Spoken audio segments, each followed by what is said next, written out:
അങ്ങ് കൂടെ ഇരിക്കുമ്പോൾ, അങ്ങ് അദ്ദേഹത്തോട് ചേർന്ന് അവിടെ ഇരിക്കുമ്പോൾ താങ്കൾ പറഞ്ഞതുപോലെ താങ്കളുടെ രാഷ്ട്രീയം എന്താണ്, താങ്കളുടെ വ്യക്തിത്വം എന്താണ് എന്ന് മനസ്സിലാക്കിക്കൊണ്ട് തന്നെയാണ് ഞാനിത് ചോദിച്ചതെന്ന് താങ്കൾക്ക് ബോധ്യമായിട്ടുണ്ടാകുമെന്നാണ് ഞാൻ കരുതുന്നത്. കൃത്യമായ ഒരു പ്രതികരണം, അതിൽ നമ്മൾ ചേർത്ത് വെക്കേണ്ട ചില കാര്യങ്ങളുണ്ട്. കൃത്യമായ ഒരു രാഷ്ട്രീയ പ്രതികരണം, അല്ലെങ്കിൽ ഒരു ജെൻഡർ പൊളിറ്റിക്സ് എന്താണ് നമ്മൾ എടുക്കേണ്ടത് ഇങ്ങനെയുള്ള വിഷയങ്ങളിൽ നിന്ന് അറിയാവുന്ന ഒരു രാഷ്ട്രീയ പാർട്ടിയുടെ ഭാഗമാണ് താങ്കൾ. അതുകൊണ്ട് തന്നെ അങ്ങനെയുള്ള ഒരു കൃത്യമായ പ്രതികരണമല്ല അമ്മയുടെ ജനറൽ സെക്രട്ടറിയിൽ നിന്ന് അന്ന് കേട്ടത് ശ്രീ ജയൻ ചേർത്തല. അല്ല, അതങ്ങനെ ഒരു പരാമർശം സത്യത്തിൽ മാധ്യമങ്ങളിൽ അന്ന് ചർച്ചയ്ക്ക് വരികയും ചെയ്തു. അത് ചർച്ചയ്ക്ക് ആസ്പദമായ വിഷയമായി മാറുകയും ചെയ്തു.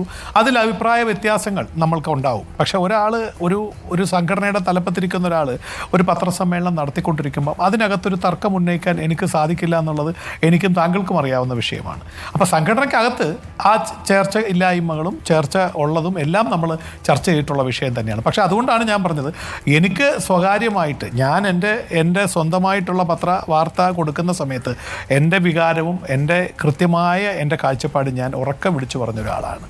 ഇന്നും അന്നും എന്നും ഒരേ കഥയുള്ളൂ. ഞാനിപ്പോഴും പറയുന്നു, അമ്മയായാലും അമ്മയുടെ വൈസ് പ്രസിഡൻ്റ് എന്ന സ്ഥാനത്ത് ജയൻ എന്ന് പറയുന്ന ഞാൻ ഇരിക്കുമ്പോഴായാലും ഒരിക്കലും എനിക്ക് വേട്ടക്കാരനൊപ്പം സഞ്ചരിക്കാൻ സാധിക്കില്ല. എനിക്ക് ഇരിക്കൊപ്പമേ നിൽക്കാൻ സാധിക്കുകയുള്ളൂ. ആ പെൺകുട്ടിയുടെ വിഷമത്തിൽ ഞാൻ സത്യം പറഞ്ഞാൽ വളരെ ഷോക്കിംഗ് ആയിരുന്നു. ഇപ്പം നിങ്ങൾ ധരിക്കുന്ന ജയൻ എന്ന് പറയുന്ന ഒരു ഏലിയൻ ഫിഗർ അല്ലല്ലോ. എനിക്കും ഉണ്ടല്ലോ ഒരമ്മ, എനിക്കും ഉണ്ടല്ലോ, എനിക്ക് വൈഫുണ്ട്, എൻ്റെ കുട്ടി ഇവിടെ ഉണ്ട്. ഇവരെല്ലാം ഇത് കണ്ടുകൊണ്ടിരിക്കുകയല്ലേ മാധ്യമത്തിലൂടെ. ആ കുട്ടിയുടെ ഗ്രീവൻസസ് ഇന്നലെ ചാനലിലൂടെ നമ്മൾ പുറത്തറിയുമ്പം വലിയ ഷോക്കിംഗ് ആയിരുന്നു, വലിയ വിഷമം ഉണ്ടാക്കിയ ഇൻ്റർവ്യൂ ആണ്. ഞാൻ സത്യം പറഞ്ഞാൽ വളരെ ഡിസ്റ്റർബ്ഡ് ആയിരുന്നു ഇന്നലെ. കാരണം ശ്രീ ജയൻ ചേർത്തല, ഞാൻ വളരെ സ്ട്രെയിറ്റ് ആയി ഒരു കാര്യം ചോദിക്കാൻ ആഗ്രഹിക്കുകയാണ്. ശ്രീ ജയൻ ചേർത്തല, വളരെ സ്ട്രെയിറ്റ് ആയി, താങ്കൾ ഒരു രാഷ്ട്രീയം പറയുന്ന ഒരാളാണെന്ന് എനിക്കറിയാം, അതുകൊണ്ട് ഞാൻ സ്ട്രെയിറ്റ് ആയി ചോദിക്കാൻ ആഗ്രഹിക്കുകയാണ്. രേവതി സമ്പത്ത് എന്ന പെൺകുട്ടി, അവൾ നേരത്തെയും 2018 മുതലേ ഈ ആരോപണങ്ങൾ പറഞ്ഞുകൊണ്ടേയിരിക്കുകയാണ്. അന്ന് ഒരു അന്വേഷണത്തിലേക്ക് പോകാതിരുന്നത് അത് ഈ താരസംഘടനയുടെ ഒരു വീഴ്ചയല്ലേ? താങ്കൾ അന്ന് ഭാരവാഹിയല്ല, പക്ഷേ താങ്കൾ എന്ന വ്യക്തിക്ക് ഒരു അഭിപ്രായം പറയാമല്ലോ. അന്ന് ഒരു അന്വേഷണത്തിലേക്ക് പോകാതിരുന്നത് വീഴ്ചയല്ലേ? ഉറപ്പായിട്ടും. അല്ല, അത് മാത്രമല്ല, അത് തെറ്റായിരുന്നു എന്നുള്ള കാര്യത്തിൽ ഒരു സംശയവുമില്ല. കാരണം ഒരു പരാതി കിട്ടിയാൽ അമ്മ ഇന്നായാലും എന്നായാലും ഉടനടി അന്വേഷിക്കണം എന്നുള്ള വാദിക്കുന്ന ആൾ തന്നെയാണ് ഞാൻ. അതിനോടൊപ്പം തന്നെ നിങ്ങൾക്ക് അതിന് എൻ്റെ ഒരു കാര്യം കൂടെ പറയേണ്ടതായിട്ടുണ്ട്. അമ്മയുടെ പ്രതികരണങ്ങൾ പലപ്പോഴും വൈകിപ്പോകുന്നു എന്ന് പരാതി പറയുന്ന ഒരാൾ കൂടിയാണ് ഞാൻ.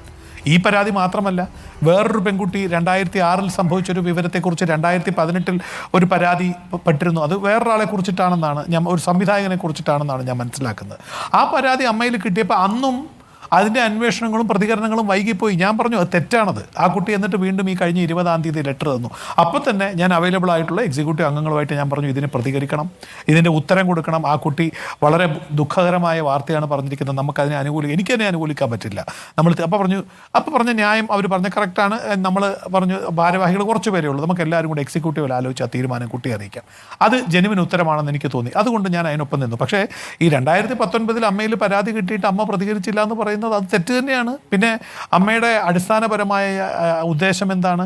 അമ്മയിലെ അംഗങ്ങളുടെ ചാരിറ്റിയോടൊപ്പം തന്നെ സിനിമ എന്ന് പറയുന്ന മേഖല പരസ്പരം മറ്റുള്ളവരുടെ സമൂഹത്തിൻ്റെ മുന്നിൽ അവരുടെ പണം കിട്ടിക്കൊണ്ട് അതുകൊണ്ട് ജീവിക്കുന്ന ആൾക്കാരില്ലേ സിനിമാക്കാർ. നിങ്ങൾ തിയേറ്ററിൽ പോയി, സാധാരണക്കാർ തിയേറ്ററിൽ ടിക്കറ്റ് എടുത്ത് സിനിമ കാണാൻ കയറിയിരിക്കുന്ന ആ പൈസയല്ലേ നിർമ്മാതാക്കൾ എനിക്കും മറ്റുള്ളവർക്കും തരുന്നത്. അതിന് താരമാകട്ടെ താരമല്ലാത്ത ആളാവട്ടെ. അപ്പോൾ അതിൽ നമ്മുടെ പ്രതിബദ്ധത സമൂഹത്തോട് തന്നെയാണ്. ചാനലിനോടുള്ളതിനേക്കാളും പ്രതിബദ്ധത ഈ കേരളത്തിലെ 3.5 കോടി ജനത്തിനോട് ഉണ്ടാവണം. സിനിമാ നടന്മാർക്കും സിനിമാ നടികൾക്കും സിനിമാ നിർമ്മാതാക്കൾക്കും സിനിമാ സംവിധായകർക്കും എല്ലാവർക്കും ആ പ്രതിബദ്ധത ഉണ്ടെങ്കിൽ വന്ന പരാതിയിന്മേൽ ഉറപ്പായിട്ടും അന്വേഷിക്കേണ്ടതായിരുന്നു. അത് അന്വേഷിക്കാതെ പൂഴ്ത്തിവെച്ചവർക്കെതിരെ അന്വേഷണം ആവശ്യപ്പെടാൻ ശ്രീ ജയൻ ചേർത്തല തയ്യാറാണോ? ശ്രീ ജയൻ ചേർത്തല, സംഭവിക്കാനുള്ളത് സംഭവിച്ചു. സാമൂഹികമായ ഒരു ഉത്തരവാദിത്വം എനിക്കുമുണ്ട്, താങ്കൾക്കുമുണ്ട്. ആ പൂഴ്ത്തിവെച്ച പവർ ഗ്രൂപ്പ്, ആ പൂഴ്ത്തിവെച്ചത് ഒരു പവർ ഗ്രൂപ്പാണ്. അവർക്കെതിരെ ഇനിയെങ്കിലും സംഘടനയ്ക്കുള്ളിലെങ്കിലും ഒരു ചർച്ച നടക്കേണ്ടതല്ലേ? എന്തിനാണ് ഭയക്കുന്നത്?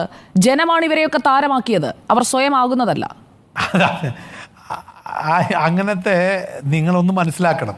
അങ്ങനെ ഒരു പവർ ഗ്രൂപ്പിനെ ഞാൻ ഭയക്കുന്നു എന്ന് നിങ്ങൾക്ക് തോന്നുന്നുണ്ടെങ്കിൽ അത് തിരുത്തേണ്ടതായിട്ട് വരും. കാരണം ഈ അമ്മയുടെ ഇലക്ഷൻ നടക്കുന്ന സമയത്ത് ഔദ്യോഗിക എനിക്കറിയില്ല അങ്ങനെ ഒരു ഭയമുണ്ടോ പവർ ഗ്രൂപ്പിൻ്റെ എക്സിസ്റ്റൻസിനെയൊക്കെ ക്വസ്റ്റ്യനബിൾ. കാരണം എന്താ പറയുക, അത് ഈ ഹേമ കമ്മിറ്റി റിപ്പോർട്ടിനകത്ത് പവർ ഗ്രൂപ്പ് ഉണ്ടെന്ന് പറയുന്നു. എനിക്ക് അതിൻ്റെ ഒരു നിർവചനം സത്യത്തിൽ ഇപ്പോഴും കൺഫ്യൂഷനായിട്ട് നിൽക്കുക. പക്ഷേ ഒന്ന് ഞാൻ പറയാം, നമ്മൾ വ്യക്തിത്വമുള്ള സാമൂഹ്യ പ്രതിബദ്ധതയുള്ള ആൾക്കാരാണ് സംഘടനയിൽ നിൽക്കുന്നതെന്നുണ്ടെങ്കിൽ ഏത് ഗ്രൂപ്പായ നമുക്കെന്താ?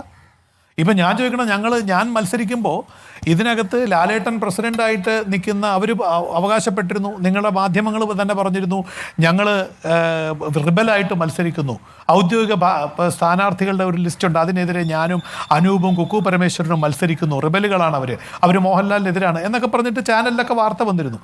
പക്ഷേ ഈ വാർത്തകൾ വന്നപ്പോഴും ഇതിനൊരു പ്രതികരണവും തരാതെ ക്ലീനായിട്ട് ഇലക്ഷന് പോയി മത്സരിച്ച് ഞങ്ങൾ 3 പേരിൽ അവരെ പ്രതിദാനം ചെയ്ത ഒരാൾ ഞാൻ ജയിച്ചില്ലേ?